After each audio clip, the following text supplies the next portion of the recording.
What if I told you there was one man who made Julius Caesar, the conqueror of Gaul, the destroyer of republics, the man who crossed the Rubicon, fight for 8 bloody years just to defeat him? A warrior so formidable that even after Caesar captured him, even after he paraded him through Rome in chains, even after he executed him in the most public way possible, this enemy's legacy still haunts the Roman Empire to this day. This man wasn't just another barbarian chieftain.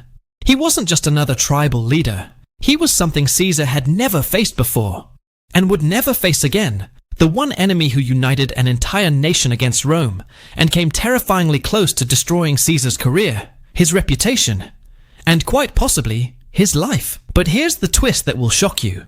The real reason Caesar couldn't kill this enemy had nothing to do with military tactics, nothing to do with superior numbers, and everything to do with something far more dangerous. An idea that could topple empires. In 58 BC, when Julius Caesar crossed into Gaul, modern-day France, he thought he was embarking on a routine conquest that would fill Rome's coffers with gold, and his own career with glory. What he found instead was a patchwork of warring tribes, each suspicious of the other, each fighting for their own small piece of territory. Perfect, Caesar thought. Divide and conquer. It was the Roman way. But Caesar had no idea that somewhere in the forests and hills of Gaul, a young man was watching, learning, waiting. A man who would do something no one had ever done before. Unite every single Gallic tribe under one banner, not to raid or pillage, but to drive Rome out of Gaul forever. By the end of today's story, you'll understand why this enemy became Caesar's greatest nightmare, why his name struck fear into Roman hearts for generations, and why his final act of defiance created a symbol of resistance that inspired rebels for the next 2,000 years. This is the story of Vercingetorix, the man who almost made Julius Caesar. A footnote in history. Our story begins not with a hero, but with a tragedy that would forge the greatest enemy Rome ever faced. Vercingetorix was born into the Arverni tribe, one of the most powerful groups in central Gaul. His father, Celtillus, was a king. But not just any king. He was a man who dared to dream of something that terrified Rome, a united Gaul. For this dream, for this dangerous idea, the Romans made sure Celtillus paid the ultimate price. They had him executed, believing they had crushed the rebellion before it could begin. They couldn't have been more wrong. Young Vercingetorix watched his father die for an ideal. He saw Roman merchants flooding into Gallic towns, Roman soldiers marching through sacred forests, Roman governors treating proud Celtic warriors like subjects, and slowly, quietly, dangerously, he began to understand something that would change the course of history. The Romans weren't just conquering territory, they were erasing cultures.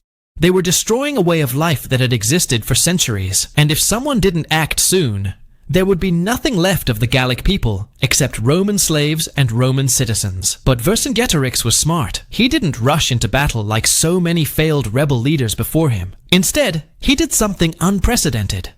He traveled.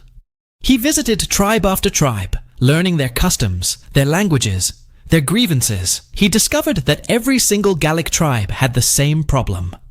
Rome. The Helvetii were being pushed from their lands. The Belgae were being forced to pay crushing tributes. The Germanic tribes were being played against the Gauls in Roman political games. Everywhere Vercingetorix looked, he saw the same pattern. Rome's strategy of divide and conquer was working perfectly. Until Vercingetorix decided to flip the script. In 58 BC, when Caesar arrived in Gaul with his legions, he found exactly what he expected. Divided tribes fighting amongst themselves. What he didn't know was that a young man with a vision was already moving through the forests, making connections, building alliances, and preparing something that had never been attempted before. But Vercingetorix had a problem. His own people didn't trust him. His own tribe thought he was too young, too reckless, too ambitious. When he first proposed uniting all of Gaul against Rome, the Arverni elders threw him out of the tribe. They called him a dreamer, a fool, a boy playing at war. They had no idea. They had just unleashed the most dangerous enemy Rome would ever face. Exiled from his own people, Vercingetorix did something that would define his entire strategy. He turned rejection into recruitment. Instead of giving up, he gathered the young warriors who were tired of bowing to Rome. He sought out the outcasts, the rebels, the men who had nothing left to lose. And slowly, he began to build not just an army, but something far more dangerous: a movement. While Caesar was busy fighting individual tribes, crushing the Helvetii here, defeating the Belgae there, Vercingetorix was playing a completely different game. He wasn't trying to win battles, he was trying to win hearts and minds. He spoke to farmers whose crops were being seized to feed Roman legions. He rallied merchants who were being taxed into poverty by Roman governors. He inspired young warriors who dreamed of proving themselves in battle, but had only ever known Roman occupation. And then, in 52 BC, everything changed. Caesar had been fighting in Gaul for 6 years. He thought he had won. The major tribes had been defeated, Roman fortresses dotted the landscape, and Gallic resistance seemed broken.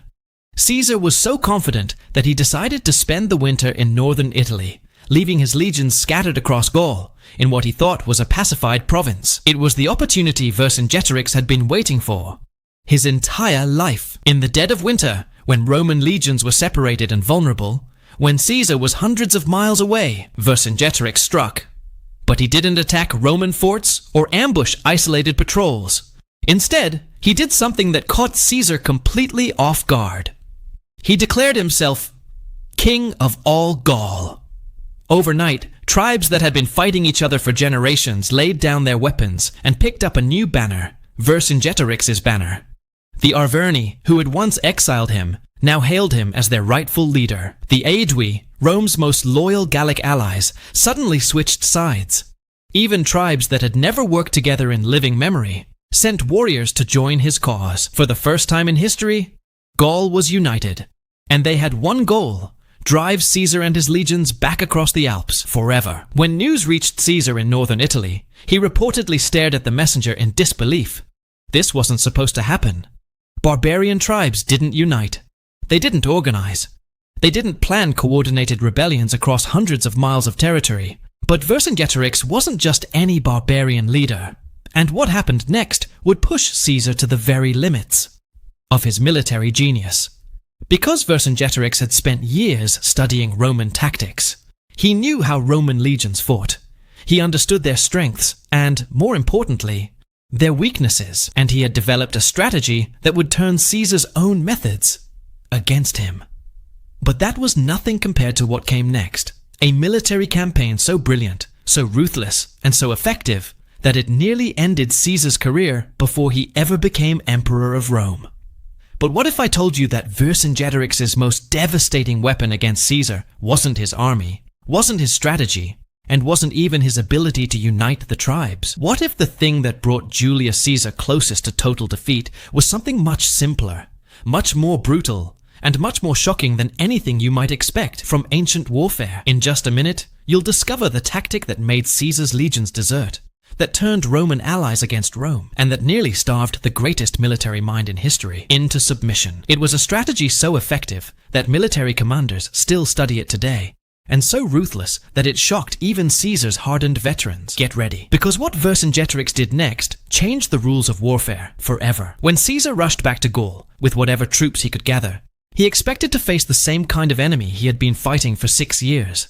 Brave but disorganized barbarians who would charge his disciplined legions and be cut down in traditional Roman fashion. Instead, he found something that made his blood run cold: empty cities. Vercingetorix had ordered every Gallic settlement to be abandoned.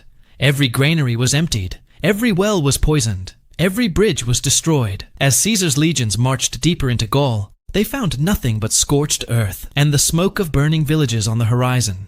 Vercingetorix had invented total war. He wasn't trying to defeat Caesar in battle. He was trying to starve him out of Gaul entirely.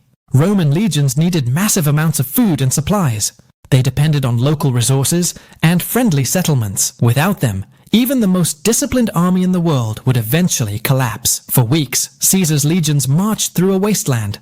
They found no food, no shelter, no supplies. Worse, they found no enemy to fight. Vercingetorix's warriors would appear like ghosts, strike at Roman supply columns, and disappear back into the forests before the legions could respond. Caesar's own soldiers began to question his leadership. Some whispered about desertion, others openly complained about the impossible mission they had been given. This wasn't conquest, this was survival. But Caesar was Caesar for a reason. If Vercingetorix wanted to play a game of endurance, the Roman general had a counter-strategy that was even more ruthless than his enemy's scorched earth tactics. Caesar divided his forces and began attacking Gallic settlements that hadn't yet been evacuated. When he found them empty, he hunted down the refugees. When he captured Gallic civilians, he didn't enslave them, he executed them. His message was clear. If Vercingetorix wanted to sacrifice Gallic villages to fight Rome, Caesar would make sure there were no Gallic villagers left to save. It was a contest of will, a test of who could be more brutal, more ruthless, more willing to sacrifice everything for victory. And for months, it was impossible to tell who was winning. Then, Vercingetorix made the decision that would define both his legacy and his doom. Realizing that Caesar would eventually outlast a war of attrition, Vercingetorix gathered every warrior in Gaul, over 250,000 men, and marched to a hilltop fortress called Alesia. It was perfectly positioned, surrounded by rivers and steep cliffs, virtually impossible to assault directly. His plan was brilliant. Force Caesar to lay siege to an impregnable fortress, while Gallic relief armies attacked the Romans from behind. Caesar's legions would be trapped between the fortress and the relieving forces, outnumbered, surrounded, and doomed. But Caesar looked at Alesia and saw not an impregnable fortress, but an opportunity to do something that had never been attempted in the history of warfare. He built a wall around Alesia to trap Vercingetorix inside. Then he built a second wall around his own army to protect against the relief forces. For the first time in history, a Roman general was simultaneously conducting a siege and defending against one. What followed was one of the most desperate battles in ancient history. 250,000 Gauls trapped inside Alesia, 60,000 Gallic warriors attacking from outside, and 70,000 Roman legionaries fighting for their lives in between. For days, the outcome hung in the balance. Caesar himself took up sword and shield and fought alongside his men. Vercingetorix led charge after charge against the Roman walls. The fate of Gaul, the future of Rome, and the careers of two of history's greatest leaders all came down to one final, desperate battle. And in that moment, Vercingetorix made the choice that would echo through history for the next 2,000 years. On the final day of the siege of Alesia, with his people starving, his warriors exhausted, and the relief army shattered, Vercingetorix did something that no one expected, something that shocked even Caesar himself. He surrendered, but not in the way defeated enemies usually surrendered to Rome. Vercingetorix dressed himself in his finest armor, mounted his best horse, and rode out of Alesia alone. In front of both armies, Roman and Gallic, he threw down his weapons at Caesar's feet and offered himself as the price for his people's lives. It was a calculated sacrifice. Vercingetorix knew he was going to die. He knew Caesar would parade him through Rome as a trophy. He knew his death would be public, humiliating, and brutal. But he also knew that by surrendering himself, he could negotiate terms for the Gallic tribes, could save thousands of lives, and could ensure that his people would survive Roman occupation. Most importantly, he understood something that Caesar didn't. Sometimes the most powerful victory comes from accepting defeat on your own terms. Caesar accepted the surrender, but he had no idea what he had really won. Yes, he had defeated the greatest rebellion in Roman history. Yes, he had conquered Gaul and filled Rome's treasury with unprecedented wealth. Yes, he had enhanced his reputation as Rome's greatest living general. But he had also created something far more dangerous than any military enemy: a martyr. Vercingetorix spent the next 6 years as Caesar's prisoner, dragged through Roman streets as a symbol of Roman power. When Caesar finally had him executed in 46 BC, the Roman crowds cheered. They thought they were witnessing the final destruction of Gallic resistance. They couldn't have been more wrong. Vercingetorix's death didn't end the idea he had planted. It fertilized it. For centuries after his execution, Celtic tribes across Europe would rally to leaders claiming to be his successors. His name became a battle cry for anyone resisting Roman authority. His story inspired rebellions in Britain, in Spain, in Germany. Even after Rome fell, even after the Western Empire collapsed, even after Celtic culture was nearly erased from Europe, The legend of Vercingetorix survived. Medieval chroniclers told his story. Renaissance scholars studied his tactics. Enlightenment philosophers used him as an example of noble resistance against tyranny. And in 1828, nearly 2,000 years after his death, French archaeologists working at Alesia found something that proved just how completely Vercingetorix had won his war against Caesar's legacy. They found coins. Gallic coins minted during the siege, bearing Vercingetorix's image and the inscription Vercingetorix Rex, Vercingetorix, the king. Even while besieged, even while starving, even while facing certain death, the Gauls had been minting money with their leader's face on it. Caesar had conquered Gaul, but Vercingetorix had conquered something far more valuable: immortality. Today, there are statues of Vercingetorix across France. Streets bear his name. His image appears on French currency. Children learn his story in school. He is remembered as the father of French national identity, the first man to unite the people who would become the French nation. And Caesar, for all his victories, for all his conquests, for all his fame, Caesar is remembered as the man who destroyed the Roman Republic and died with 23 stab wounds on the Senate floor. History has a funny way of deciding who the real winners are. If you found Vercingetorix's story as incredible as I did, you need to hear about another leader who used sacrifice as a weapon against Rome.